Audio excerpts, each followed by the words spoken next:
सारे नगर में महर्षि यशोदानंद का बखान हो रहा था। नगर ही में नहीं, समस्त प्रांत में उनकी कीर्ति की जाती थी।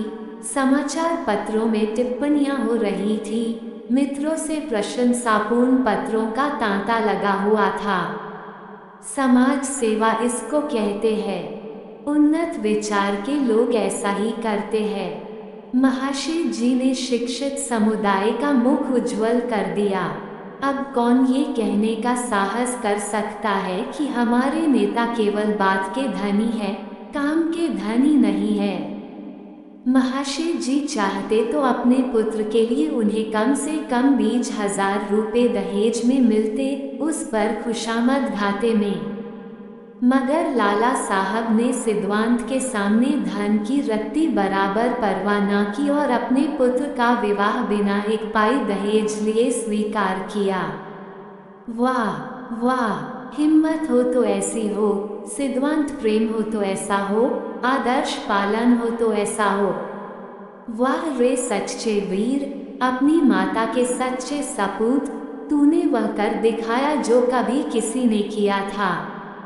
हम बड़े गर्व से तेरे सामने मस्तक नवाते हैं। महर्षि यशोदानंद के 2 पुत्र थे।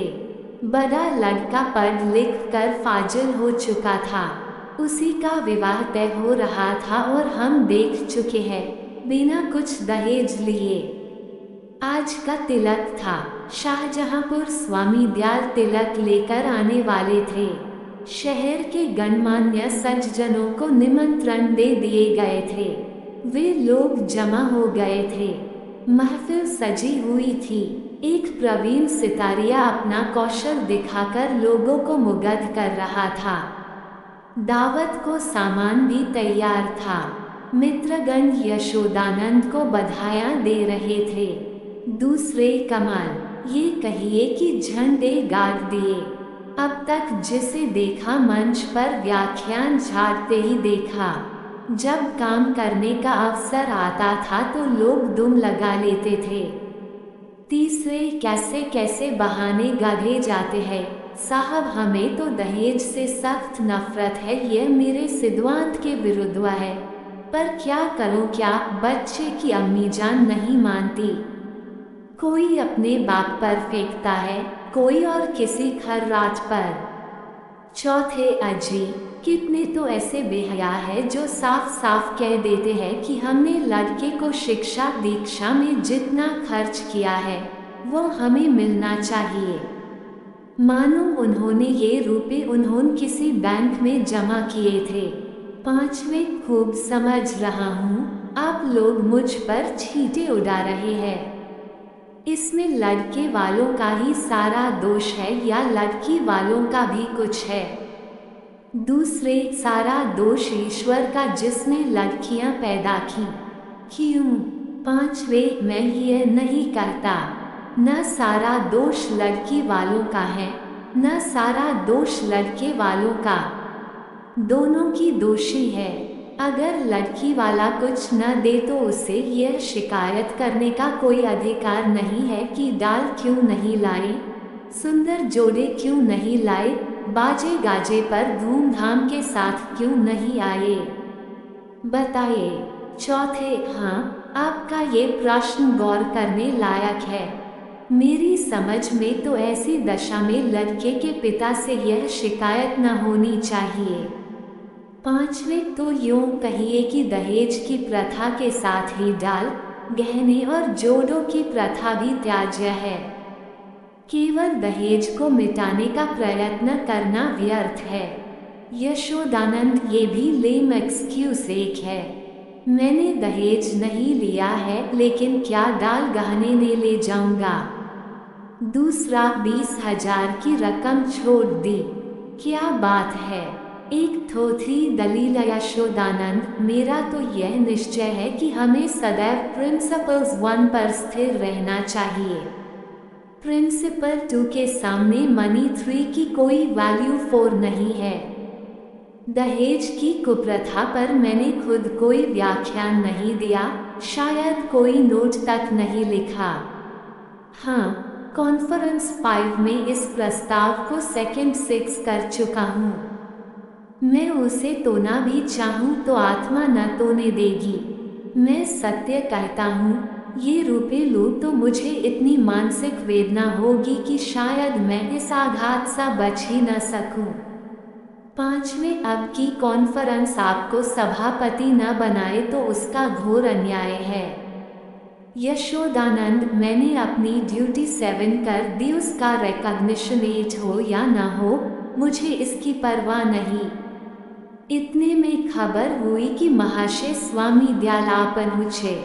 लोग उनका अभिवादन करने को तैयार हुए, उन्हें मसनद पर ला बिठाया और तिलक का संस्कार आरंभ हो गया।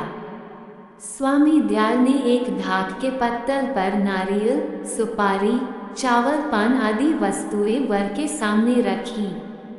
ब्राह्मणों ने मंत्र पढ़े, हवन हुआ और वर के माथे पर तिलक लगा दिया गया। तुरंत घर की स्त्रियों ने मंगलाचरण गाना शुरू किया।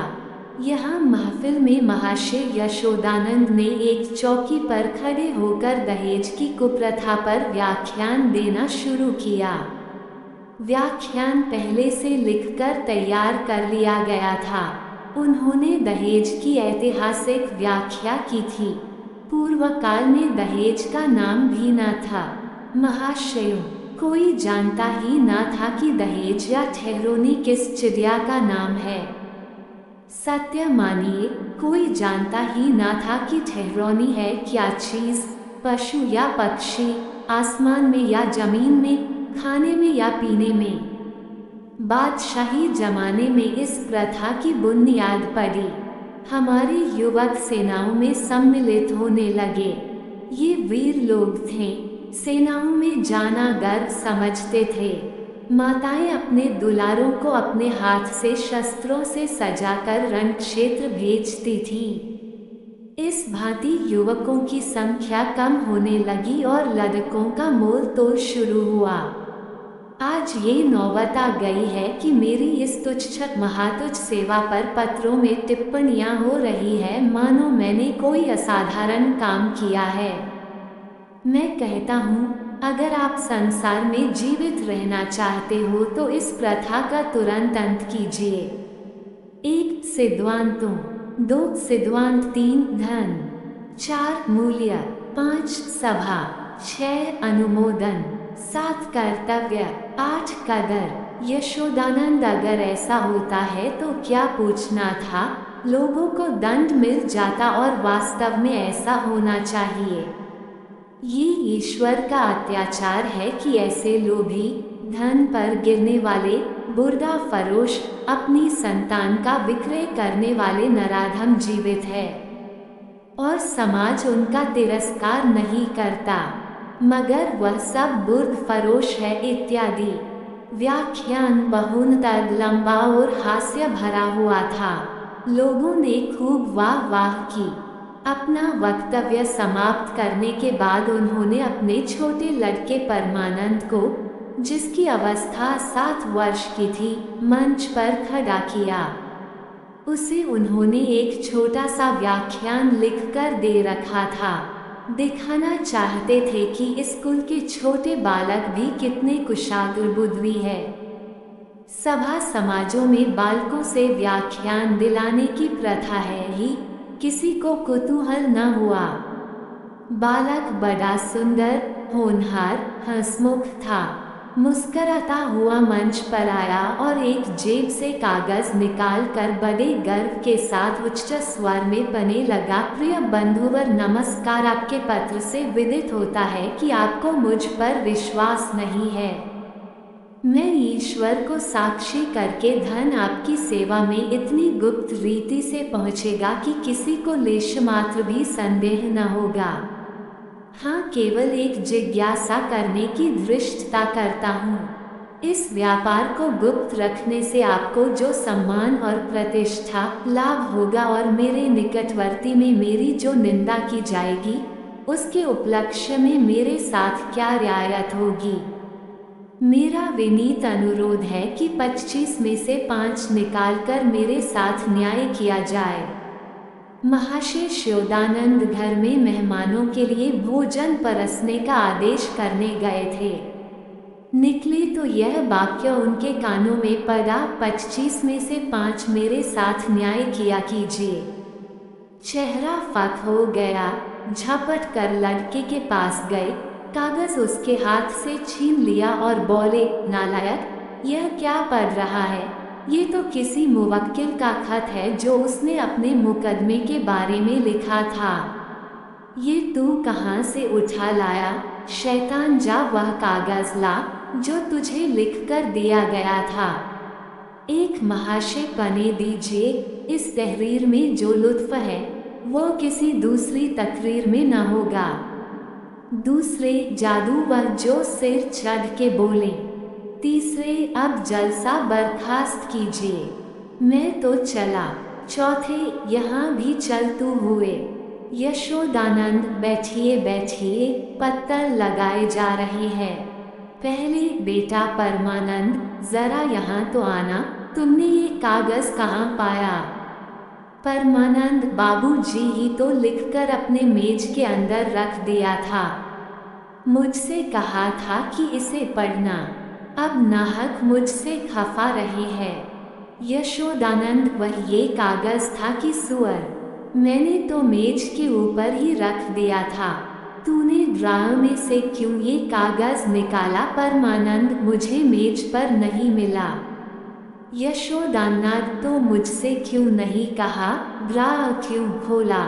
दूसरे, इसको लीडरी कहते हैं कि अपना उल्लू सीधा करो और नेक नाम भी बनो। तीसरे, शर्म आनी चाहिए, ये त्याग से मिलता है, धोखेधड़ी से नहीं। चौथे, मिल तो गया था पर एक आंच की कसर रह गई। ये कहते हुए लोग उठ खड़े हुए। यशोदानंद समझ गए कि भंडा फूट गया, अब रंग न जमेगा। बार बार परमानंद को कुपित नेत्रों से देखते थे और डंडा तोलकर रह जाते थे। इस शैतान ने आज जीती जिताई बाजी खो दी, मुंह में कालिख लग गई, सिर नीचा हो गया। गोली मार देने का काम किया है। उधर रास्ते में मित्र वर्ग यूं टिप्पणियां करते जा रहे थे। एक ईश्वर ने मुंह में कैसी कालिमा लगाई कि हयादार होगा तो अब सूरत न दिखाएगा। दूसरा, ऐसे ऐसे धनी मानी विद्वान लोग ऐसे पतित हो सकते हैं। मुझे यही आश्चर्य है। लेना है तो खुले खजाने लो, कौन तुम्हारा हाथ पकाता है? यह क्या कि माल चुपके उड़ाऊं और यश भी कमाऊं। तीसरा, मक्कार का मुंह काला। चौथा, यशोदानंद पर दया आ रही है। बेचारी ने इतनी धूर्तता कि उस पर भी कलई खुल ही गई। बस एक आंच की कसर रह गई।